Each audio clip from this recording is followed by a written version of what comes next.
Good evening and welcome to this evening's presentation of Continental Commandery, Naval Order of the United States, Maritime History Virtual Lecture Series, April edition. I'm very excited tonight to tell you more in just a minute. But first, in case there's anybody watching who's not a member of the Naval Order, just say a couple of words about the Naval Order of the United States and aim you at the Naval Order's website, www.navalorder.org. As most of you know, the Naval Order's mission is to preserve, promote, celebrate, and enjoy our nation's sea service history and heritage. We are the nation's oldest hereditary maritime organization and are always seeking to welcome aboard new companions. Anybody who has served in the, as you could tell from the video, Navy, Marine Corps, Coast Guard, Merchant Marine, United States Public Health Service, or NOAA is eligible for membership in the Naval Order. Before I introduce this evening's special guest speaker, I want to let people know that we're continuing to expand what we offer at the Commandery's website, which you can get that information in the streamer below.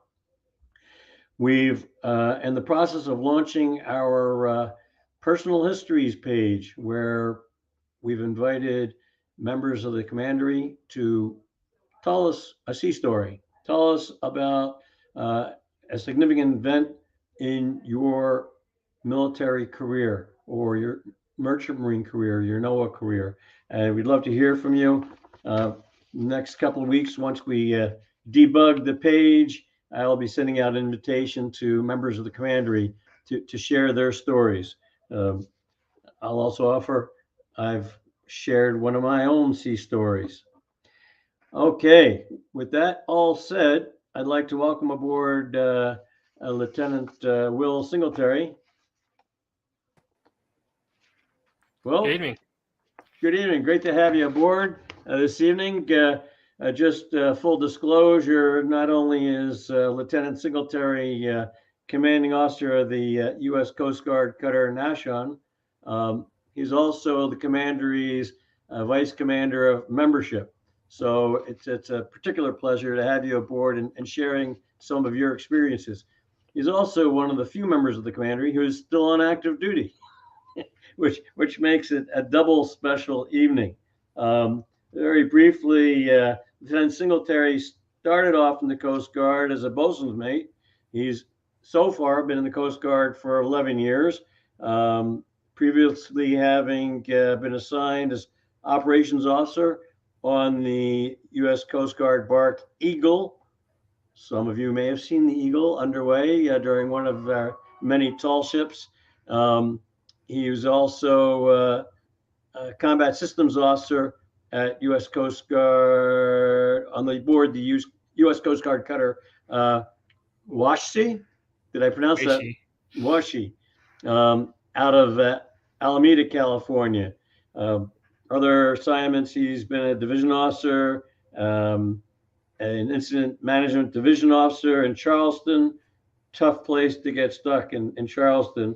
And he's a 2013 graduate of the Citadel, the Military College of South Carolina, having earned a Bachelor of Science in Business Administration there, and also having earned a Master's of Arts in Organizational Leadership from Charleston Southern University.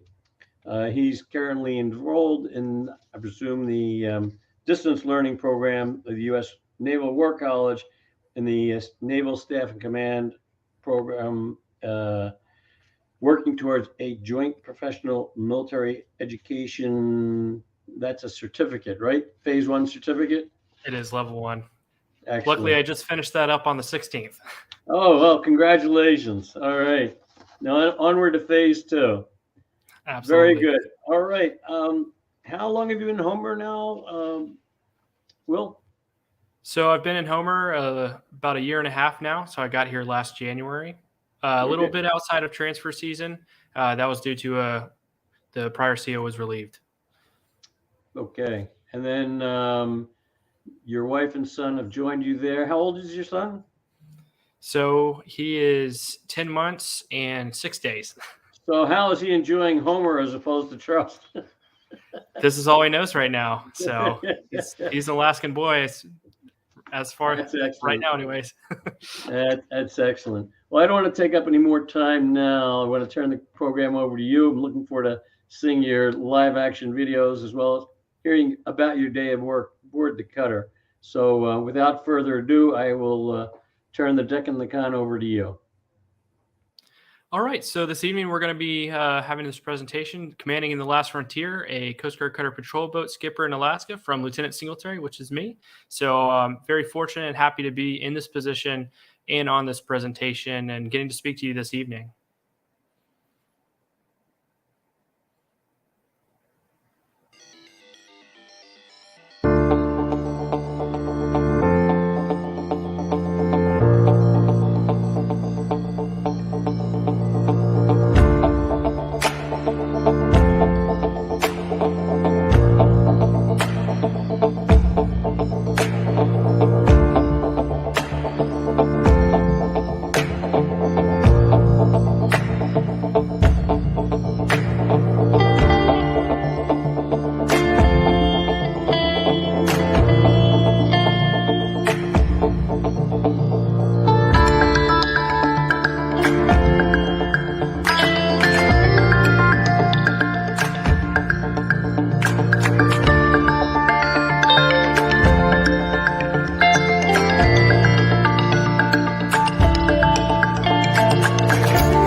All right, so I just want to start it off with that video. A lot of the drone footage you'll see in this video, and then there's be a video later in the presentation, is by our very own fireman Hartzell. He has a drone, and he's very, very good at flying it and editing video. So shout out to him ahead of time. I don't know about you, but that gets me pretty excited watching that video, watching that cutter underway, just being out there and doing the job. It's a great opportunity. Fantastic opportunity, and happy to be here. So this other picture in that slide, that's us at Kodiak. So typically we'll go over there as patrols permit. It's a great place to stop. In fact, they have all the amenities that we could hope for a cutter pulling into a Coast Guard base. All right, so we've kind of already talked about myself, and we'll kind of gloss over these quickly, but so the picture on the left, that's when I was bosun's mate. That's at Station Charleston. We've got the Morris Island Lighthouse behind me there. The picture on the right is my first day in command. So that's my very first day getting a picture with my family and everything right there by the ship. Happy to be up in Alaska and really learning what Alaska is. This is my first assignment here.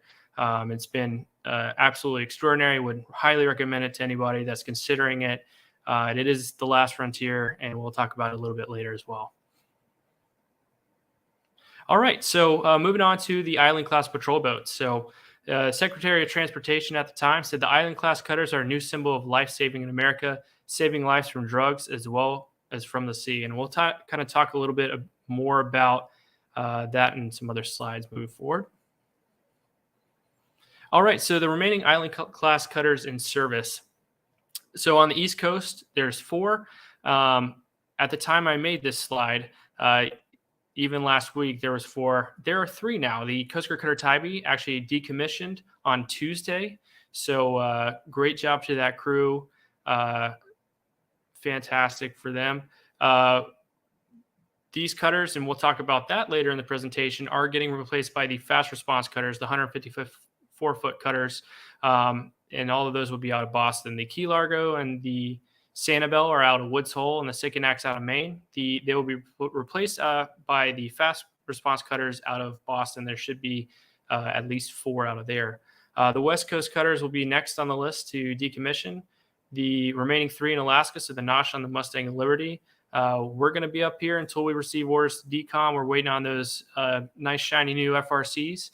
We don't have an approximate date yet, so we're going to work until the last minute and get the job done that we're assigned, whether it's search and rescue and law enforcement, which I will, again, mention a little bit later. So one thing I did want to bring up and kind of read off of, I actually found this today as I was just preparing a little bit more for the presentation. So this is a fact sheet from when they first fielded the 110. So this is probably one of the first press releases. I wanted to read off of it because I found some of it very interesting as times have changed, as technology has changed. This is definitely ages itself by some of the things it states. So without further ado, we have 37-foot, 110-foot patrol boats will provide valuable support for the Coast Guard in its efforts to stem the flow of illegal drugs into the United States. The vessel's primary job is drug interdiction into the United States, in South Florida and the Caribbean. In addition to maritime law enforcement, it will be used for search and rescue and defense operations. This is kind of where it gets a little interesting in a way. The cutter is designed to complete a 5-day patrol without replenishment and is manned by a crew of 16, including 2 officers. The pilot house and open bridge are characterized by an advanced electronics and communications equipment such as LORAN, which is no longer there, Omega, no longer there, satellite navigation equipment and radar with automatic positioning, gyro compass, and an autopilot. The weaponry includes 2 M60 machine guns and a 20-millimeter cannon on the forecastle. Both of those have also been replaced as well. Named after the islands, and very specifically United States islands, the cutters are being built by Bollinger Marine Shop and Shipyard in Lockport, Louisiana. Delivery began in 1985 and scheduled for completion in 1990. The hull and appendage form of the 110-foot patrol boats is based on the successful British design by the Vosper Thornycroft Limited. The interior and deck arrangements were redesigned to meet the Coast Guard's requirements. Interesting to note, there are 3 classes, the Alpha, Bravo, and Charlie. The NAUSHON is a Alpha class, and as you look at the screen there, it's interesting to note what cutters are still around. So we have the NAUSHON, the 11th one, 1311, Mustang, the 10th one, the Sanibel, the 12th. So some of the first cutters that came to be are actually still in service, which I think speaks highly to their performance and to their construction. All right. A few other things here. So they also replaced the 90-foot Cape class and the 82-foot Point class. The first island class patrol boat was the 1301, the Farallon. And an interesting project to note. So in 2002, the Coast Guard had a deep water project to extend 8 of the 110-foot boats to 123-foot, adding a stern launch. This program started in 2002, as mentioned, and it was scrapped in 2006 due to hull failures where it was buckling and cracking, which you can imagine with anybody that's a sailor is not good. So that program was scrapped as well as those boats. 4 of them were sent to the scrapyard. 2 of them were actually used for targeting for the Navy. So put to good use in a way. There are several other countries that run 110-foot cutters, being Georgia, Pakistan, Costa Rica, 2 for the Sea Shepherd Conservation Society, and 5 for Ukraine. I actually saw the commissioning of 3 patrol boats for the Ukraine when I was in the yard with the Eagle. So that was back in 2020. Met the ambassador there. All right, moving on. All right, so talking a little bit more about the NAUSHON here. So commissioned October 3rd, 1986. Again, named after an island. So that's NAUSHON Island off of Massachusetts. Oddly enough and interestingly enough, right, some of the last 110s are out of Woods Hole right there. And the NAUSHON's up in Alaska. Well, she's been up in Alaska since she commissioned in Ketchikan. She was there serving the Southeast Alaska people until 2016, where she moved to Homer. All right. Next slide, please. All right, so let's talk a little bit about Homer. I got some interesting facts I found that I wanted to share with you guys. So these are 2 pictures. So this, the one on the left is from part of the spit, just looking over at the cutter there. I mean, it's just absolutely gorgeous where we're stationed. Any patrol is just picturesque. I can't speak highly enough, like I said before, of Alaska. The one on the right is looking from the flybridge back aft. Again, just surrounded by mountains and beauty in Alaska. So let's talk a little bit about Homer. So that water just beyond the harbor there, so you can barely see it on the right picture on the left. That's Ketchikan Bay. Homer is located on the Kenai Peninsula. So, and the good thing for us is we're on the road system. So what does that mean? That means it's a 5.5-hour trip to Anchorage if we'd like to go there. If you want to go to Walmart, that's 1.5 hours. So it's a very small town feel, and for people that enjoy that, and I'm one of those people, it is absolutely a wonderful place to live and work. Other names for Homer, or what they're known for, is the halibut fishing capital of the world. That kind of speaks for itself. You see charters, especially during the summer, leaving every single day. Great, very profitable for the people running those, and is great. I mean, if you've ever had halibut, and if you had fresh halibut, it's absolutely fantastic. Homer is also known as the end of the road. So it's the end of the Sterling Highway. Homer was incorporated the 31st of March in 1964. It's considered a moderate subarctic Mediterranean climate. It's a mouthful, with an average snowfall of 50 inches between November and March. Behind the blinds here, it's actually snowing right now, and it's in the 70s in the summer. Homer is named after Homer Pinnock, which he was a gold mining company promoter in 1896 here in town. All right, moving on from Homer. All right, so this is our AOR, our area of responsibility. So these blocks are different patrol areas or grids that we use. I took the naming convention off of them just so we can kind of see, hey, what are we looking at? Where could we go? So in the very, very top of the screen there, you have that green section. So you have the Cook Inlet, and there's that little arm over there. So that's Ketchikan Bay. So that's where we're out of in Homer. The island to the left of that, in the very center of everything, that's Kodiak. So we can patrol west of Kodiak, all around Kodiak. And then everything below that, that's the Gulf of Alaska. So I would say that's where you can, on a day with a nice low coming through, you could have 25-foot seas, 20-foot seas very easily. We'll talk more about weather in a later slide. I would say the Bering's worse, but the Gulf of Alaska is definitely something to contend with and to respect. All right, we'll move on from there. All right, taking in the views. So these I took. The left one being the Aurora Borealis. If you've never seen it, it is a sight to see. I don't think the pictures ever do it justice. The way the lights dance in the sky. We had an event, I think it was 2 weeks back, that it was different colors. There was greens, there was purples, hues of kind of red.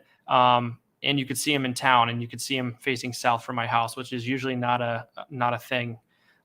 It's an absolutely wonderful experience. If you ever get to come up here or an area such as Iceland to observe them, highly recommend that.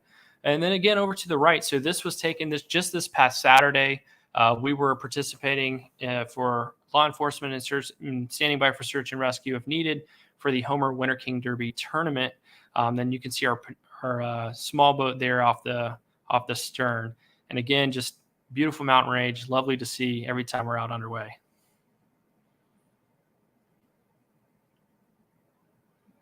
Welcome aboard Coast Guard Cutter NAUSHON. I'm Lieutenant Will Singletary. I'm glad to have you aboard. Commissioned into the Coast Guard on October 3, 1986, the NAUSHON is an island-class patrol boat that has served the Southeast Alaska region for over 30 years, contributing to search and rescue operations, law enforcement, and maritime safety. In 2016, the NAUSHON was relocated to Homer, Alaska, where it continues to serve the community. The Mark 38 autocannon is a 25mm weapon system used by the U.S. Coast Guard and Navy and can also be found on the Army's Bradley fighting vehicle. Capable of shooting roughly 200 rounds per minute and being able to absorb 10,000 pounds of recoil, the Mark 38 is an effective asset contributing to the missions of maritime security and national defense. The mess deck serves as a central gathering point for the crew during meals, training, and work. While underway, the mess deck transforms into a vibrant recreation area where the crew members can play card games, watch movies, or simply chat with each other. This relaxation zone is essential for boosting morale during long deployments and fosters a sense of camaraderie and teamwork among the crew. The culinary specialist is the backbone of the galley, providing the crew with 3 nutritious meals each day that meet a variety of dietary requirements, including those of crew members with food allergies or intolerances. They also manage inventory and plan menus to ensure that the crew is well fed and ready to carry out any mission. From hearty breakfasts to gourmet dinners, the culinary specialist plays a vital role in maintaining crew morale and mission readiness.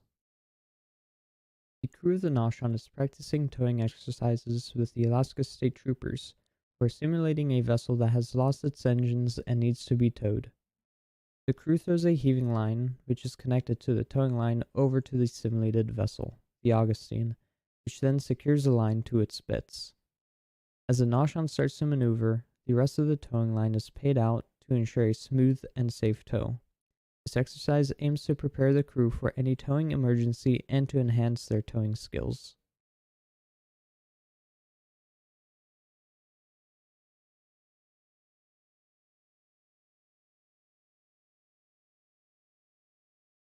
The skilled crew of the small boat approaches the life ring with precision and speed, demonstrating their practiced technique for efficient and safe rescue operations. Practicing an efficient and safe approach and recovery, they simulate a person in the water to ensure readiness for any emergency situation.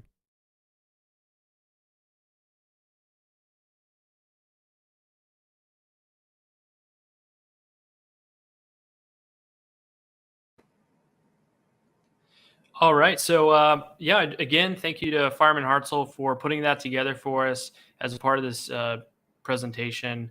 Just to kind of show a little bit more of the ship, as well as a little bit of operations as far as towing goes. So great opportunity to show you a little bit more of what we do, and we'll move on to the next slide. All right, so cutter characteristics. So we have 2 officers and 15 enlisted. So what's the makeup there? So I'm a lieutenant. My XO is lieutenant junior grade. For enlisted, we have For machinery technicians, we have a chief, a second class petty officer, and a third class petty officer.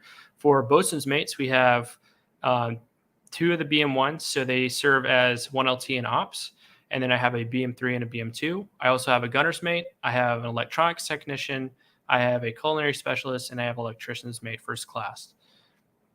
I also have 4 non-rates. So we have 2 firemen and 2 seamen that help out around the ship as well. One thing I want to mention, we have a draft of roughly 6 feet, but our navigation draft is 12 feet. I usually try to keep it a little bit deeper than that, make sure we're good to go while we're out there cruising around with a cruising speed of 12 knots. And really we're looking at sustainability of 5 days. You're starting to get, okay, it might be fuel, but we're really looking at, we have no ability to do laundry. So simple things like that, or reprovision with food in stores. So that's really going to be where we get limited and need to pull back in, even if it's for a quick stop. All right. So anytime I'm up on the bridge, I always, when I'm giving a tour, I said, this is where the magic happens. This is where I really get to, do my job as a captain, is up on the bridge, or you could argue it's anywhere, but this is definitely, where where you got to put your toes to the line and do your job. Right. So up here, things have changed. Like I mentioned in that first public affairs broadcast, or note that they sent out. We have a new radar. Our electronic chart display and information system are also called ECDIS. Very, very well integrated, very good awareness for a navigational package.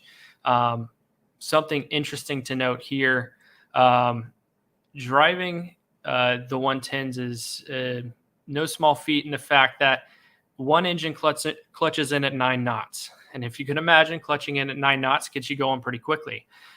So that makes close maneuvering. So going up to a pier, you need to do it smartly. I'd say it that way. And there's also a delay in the throttle. So between our 2 throttles, there's a 3-second delay and about a 4-second delay on the other one. So you need to know what you want ahead of needing it.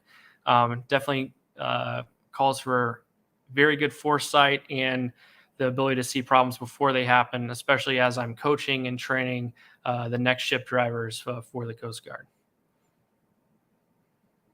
All right, so the engine room.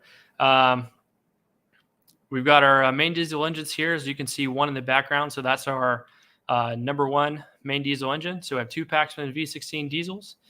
We have 2 generators. So they're Northern Lights Marine generators with a John Deere engine block. Our fuel capacity is 9,306 gallons. When we're in search and rescue status, our requirement is that we maintain 85% fuel. So if we're going to go back to the pier and still retain a status, meaning that we're on recall, if something were to happen, we would need to sit there ready to go, because it could be offshore and we don't have time to fuel. That could be precious moments, so to speak. All right. So this may be only one of the crew berthings, but I wanted to take pictures and talk about this one specifically because this is also called the anti-gravity chamber. We've got 6 racks in here. So this is our junior enlisted berthing area. So our non-rates and our third class petty officers will be in this berthing. Why is it called the anti-gravity chamber? Well, you get into a little bit of a sea state and you're going to get some anti-gravity conditions in there. You're going to get a little bit out of your rack, float around a little bit, and hopefully hold on tight. So definitely the least preferred berthing in the whole ship. Generally speaking, we're at anchor at night due to crew manning. However, it definitely would make for an interesting night, and hopefully you're not having a nightmare at the same time. All right, next slide, please. All right, so this was already talked about a little bit in the video. However, I will point out and give a shout out to the gentleman on the very left of that picture is our gunner's mate. I know that gun will fire because of the work he puts into it. Why is the cover off the gun right now? Because he's working on it. Anytime we have good weather, he is out there making sure we're ready to go. Standard armament as far as for our LE team. So you have your M4, your Remington 870 12 gauge, and your standard issue pistols as well. All right.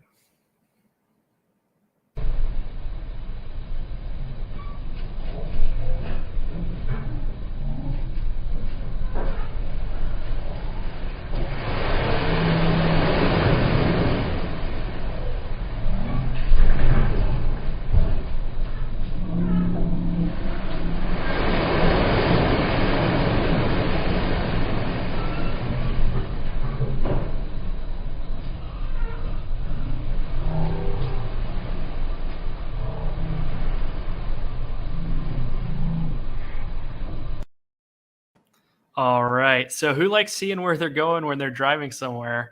I know I normally do. So that video was taken while we were transiting in the Gulf of Alaska. We were coming back from Seward, going to Homeport.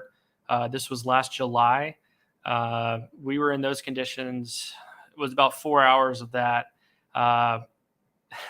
Good sea story here. We had 3 people on the bridge, and lunch was ribs. Very interesting choice for lunch in rough seas. And while the only 3 people eating were the 3 people on the bridge, I was one of them. And now we try to have ribs every patrol. It's kind of like a interesting tradition. All right. So speaking of the Alaskan environment, the photograph on the right is one I took of our anemometer reaching 60 knots on the right is kind of like it'll record our max sustained there. And then at the point of the picture, we're taking 42 knots right there off the bow. And that was at anchor one day in Halibut Cove.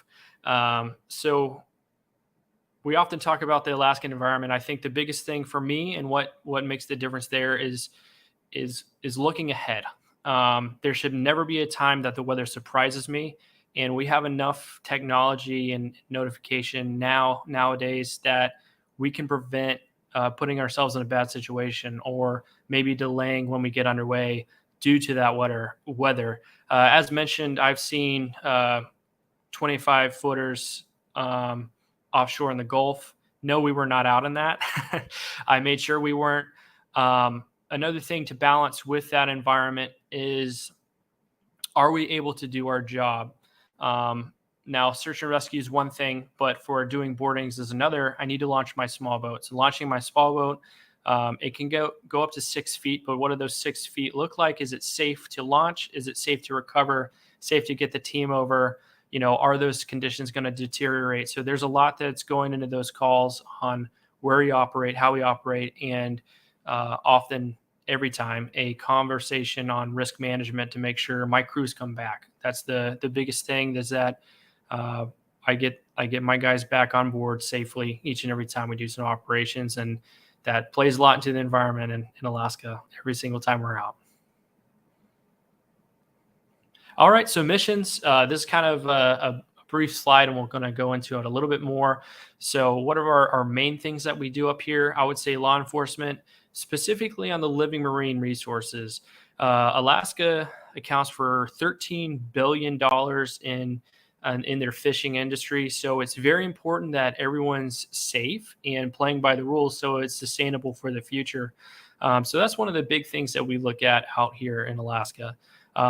I mentioned before search and rescue, and we'll go into that a little bit later, and also Homeland Security. So these pictures, the one on the bottom left here, we're doing some surface swimmer training. It's snowing that day. It was cold.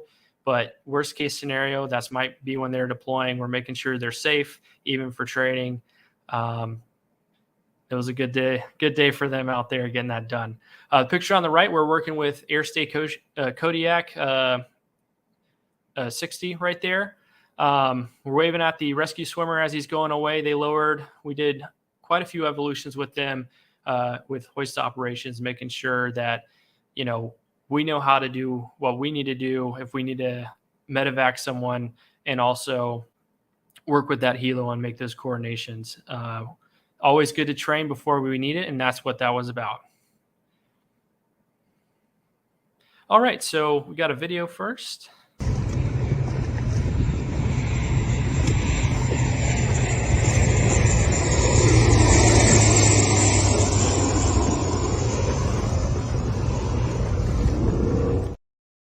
All right, so in the same mentality of training with that helo, we actually train with the helo, and then we train with that C-130. You could barely see it at the very beginning of the video, as they were actually dropping stuff out the back of that C-130, simulating dropping equipment to a boater in distress. So not only is it good for us, it's good for the air crews to conduct this training so we can all maintain our proficiency in this craft. You saw us towing earlier. That's the bottom left. So we work a lot with our partner agencies to make sure we're good to go. That's the Augustine from the Alaska State Troopers. So bottom right, we're having a bad day, right? That's not where the boat needs to be by any far stretch of the imagination. That photo was actually taken by my BM3. So as it's noted there, it's the Pleasure Craft Vitamin C. Bad day for them.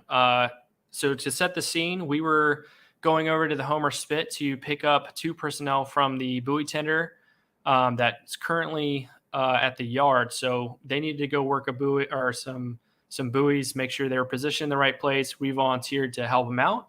So we're over picking them up. We had our small boat out. Their small boat was returning. We heard a Mayday call on the radio. So normally how it works is we want that call to go in and get picked up by sector because they're the ultimate SAR coordinator. And if it was somewhere else other than closer to us, which it ended up being, they would potentially launch a helo or whatever best asset that can help those mariners that are stressed.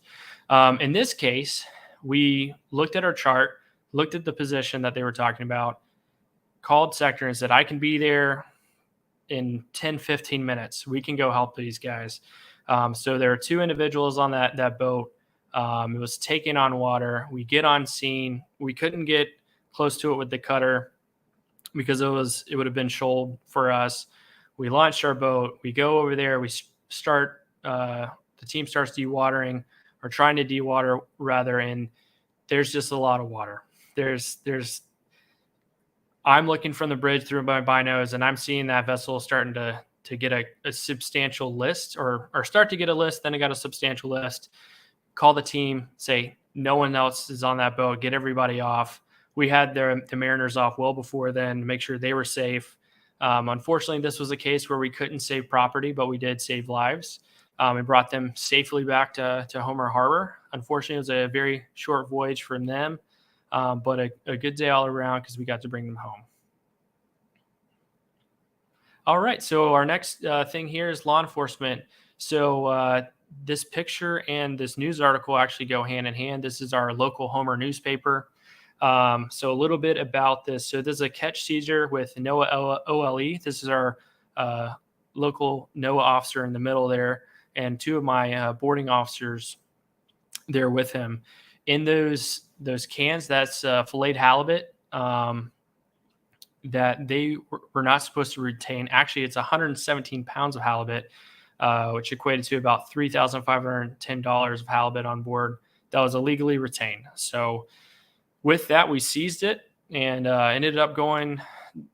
NOAA took it, and it went to a good cause following that. But we're out there making sure people are doing the right thing. As soon as we found it, the master already knew that he had messed up, which is unfortunate. But this kind of leads into the sustainability, the piece of it, and making sure that everybody's doing the right thing.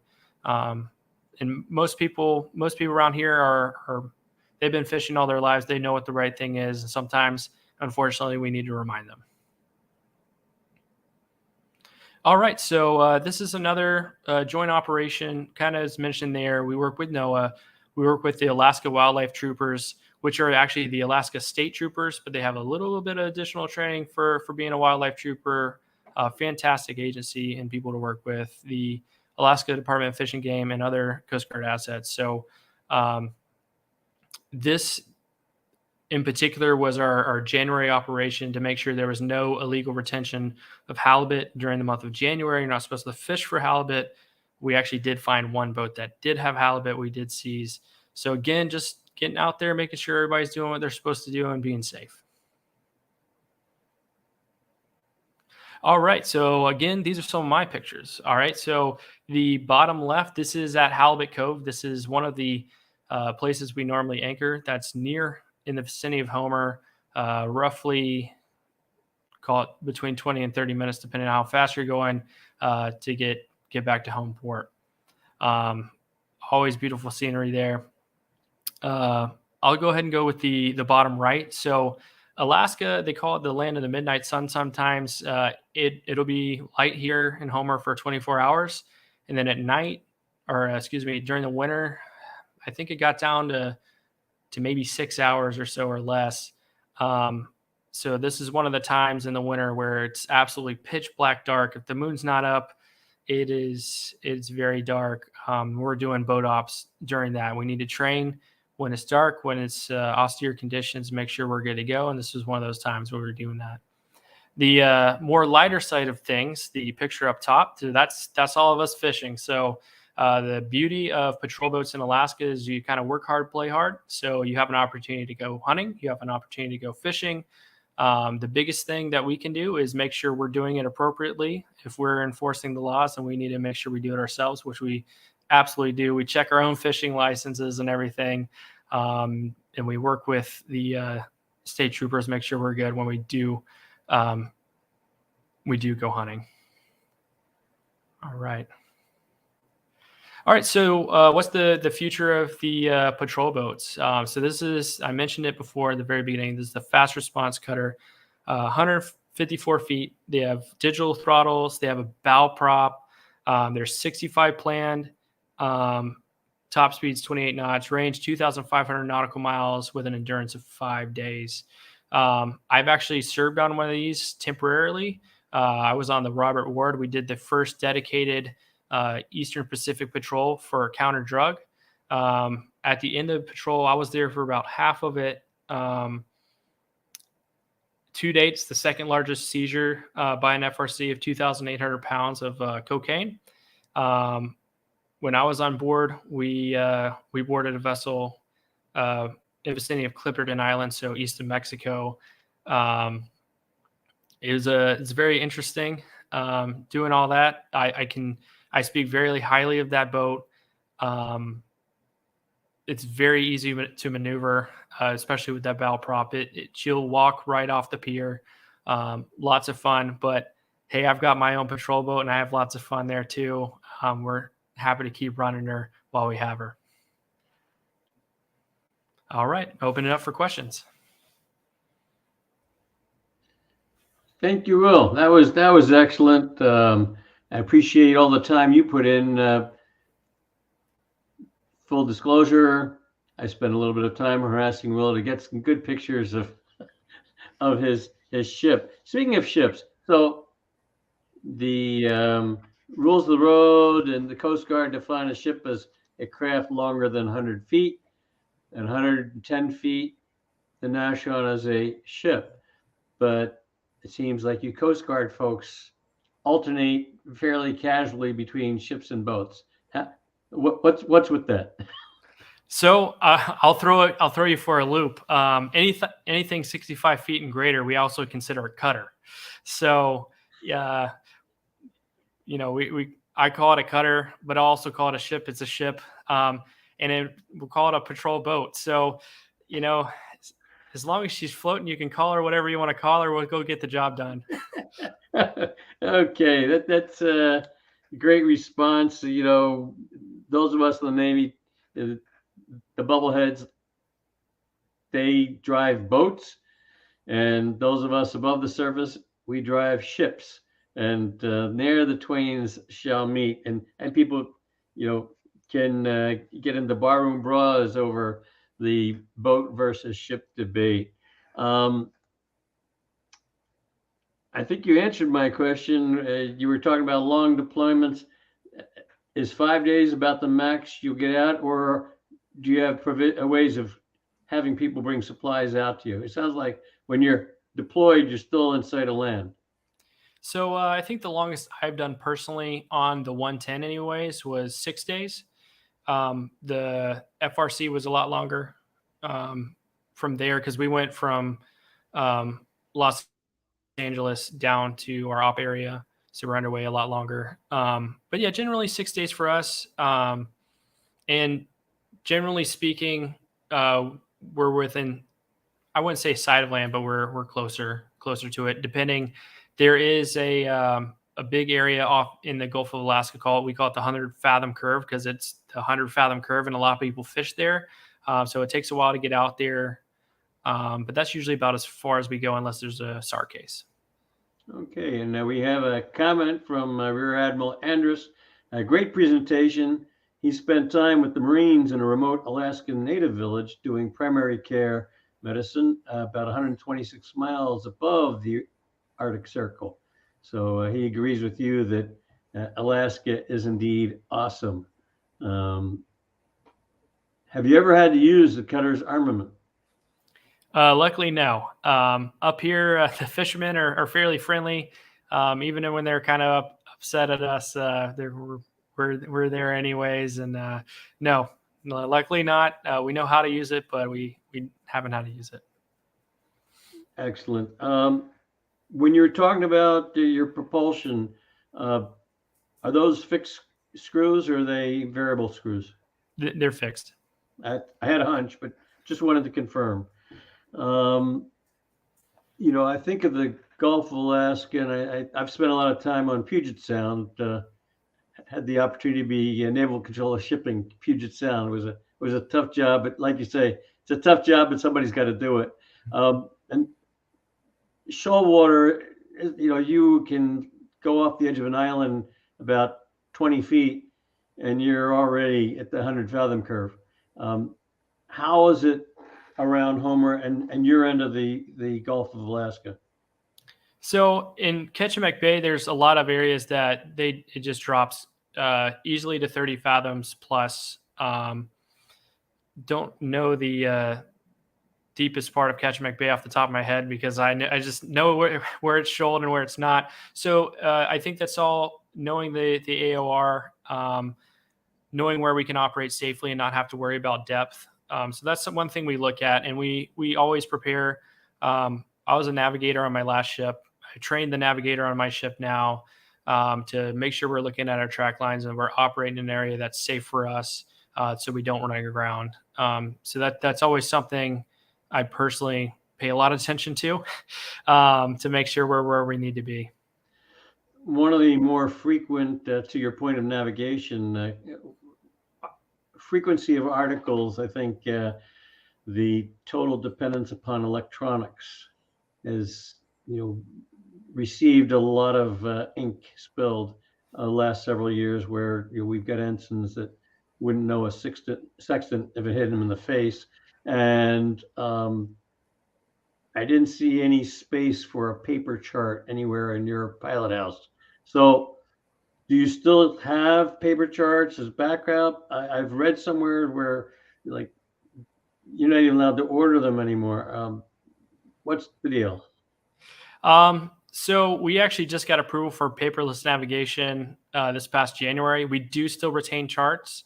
I know, probably like you, it's especially being a bosun's mate in my past life, so to speak. It's a weird feeling not to have charts or not to have them out all the time. I think that with the advances in technology, it's making it safer. But as my old bosun would say, I mean, one of the biggest things we have out there is the Mark 1 Mod 0 eyeball, right? So look around, use your Alidade, look for that bearing drift, make sure we're safe out there. So yeah, there is a big dependence on that, I think, but it all becomes down to training and making sure your bridge watch team is ready to go. Great. So speaking about changing times, has climate change noticeably affected the cutter's operations from sea stories? I would guess you've only been there a year and a half, so you probably haven't seen a lot of change in a year and a half, but you hear from the locals the way it used to be versus how it is now, maybe number of days where you've got impenetrable fog. I imagine you get a bit of fog up there.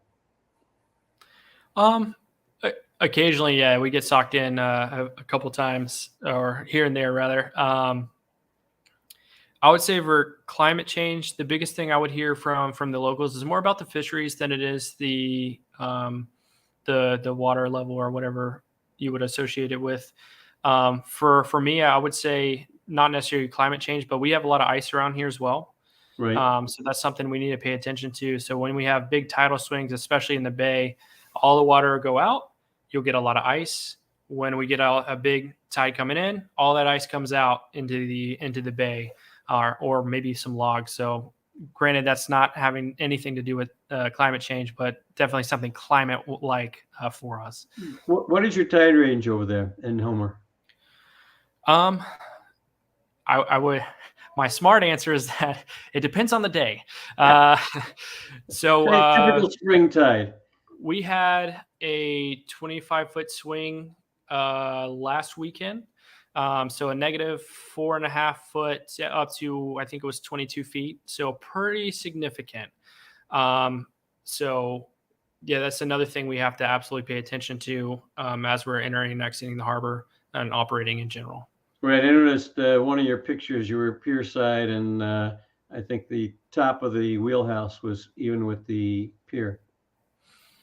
Pretty much. Yeah. And I think about, up, I'm in East Coast. Well, my reserve time at sea is mostly mine sweeps off the East Coast. And as you go up further down East Maine and Bangor, you're talking about 30-foot plus sea level ranges through a tidal cycle.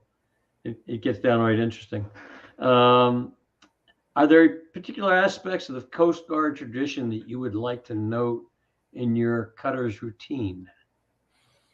I would say one of the big things every day is at noon we strike 8 bells. When I was on the Eagle, we struck pretty much all the wake hours in our waking hours, at least not through the night. So I think that's one of our biggest traditions. I'm trying to get our bosun pipe getting played more. So just bringing back some of those traditions at sea to kind of maintain some of that from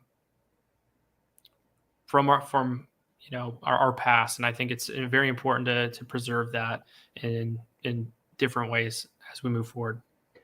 Speaking along those lines, so on a cutter, are you shifting your colors from the staff to the mast? Underway shift colors? Yes. Moored shift colors? Is that part of your tradition? Absolutely. Oh, great. Great to hear. I'm not seeing any more questions or comments. So I think as we come up to the top of the hour, I'll thank you again. That was, great presentation. Now I'll harass you on your, membership chair job. You mentioned you got a NOAA colleague there in Homer. There's a recruiting candidate for Naval Order of the United States, Continental Commandery. Go for it. I spoke to him today, so. Excellent.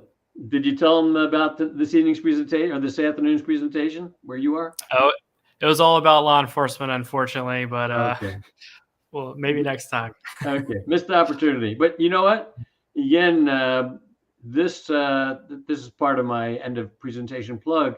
This YouTube video will be on the Continental Commandery's previous events or past events page in the next few days. It's currently anybody who goes to the past or current events or upcoming events. Let me correct myself. Upcoming events page. It will still be there, and if they click on the link, they will be able to watch this presentation. Once it gets shifted, if they click on the link, they'll be able to watch this presentation. So you can send the link to all of your friends and the superiors, fellow coasties, and give them an opportunity. Our experience is we get lots of asynchronous views. So I think that's, a benefit that you can share with lots of folks. With that, our next scheduled presentation will not be until May. And on May 29th, we'll have Colonel Jim Mahoman talk about his experience as a Marine aviator back during his period in the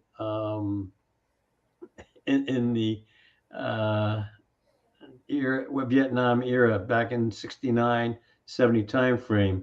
Admiral Andrus is just chastising me. I mentioned recruiting. We don't have many NOAA folks in the naval order yet. That's why I focused it on him. But you've got that delicate, make sure all the members of your crew know about the naval order. You can't not, of course, coerce them, but you can certainly create an awareness. And they may enjoy watching you give this presentation, and that may be your best sales tool. They hear from me enough. No, I'm just kidding. I bet they do. Okay, we're just about the top of the hour. Again, I want to thank you. I want to thank those who have joined us live, and I'll take this opportunity in advance to thank all of you who end up watching this asynchronously at your leisure. And with that, I wish everybody a great rest of the day, great evening. We have a couple of late coming posts, great presentation, really enjoyed it. No, I thought it was excellent. Well done. Thank you.